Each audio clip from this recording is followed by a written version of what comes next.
إنه مربى لذيذ وجيد.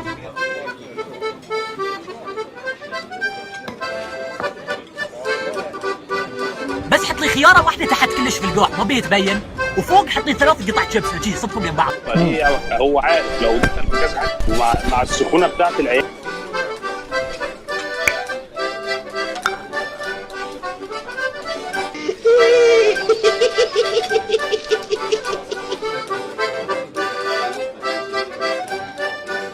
ده لوحده معرفش ليه.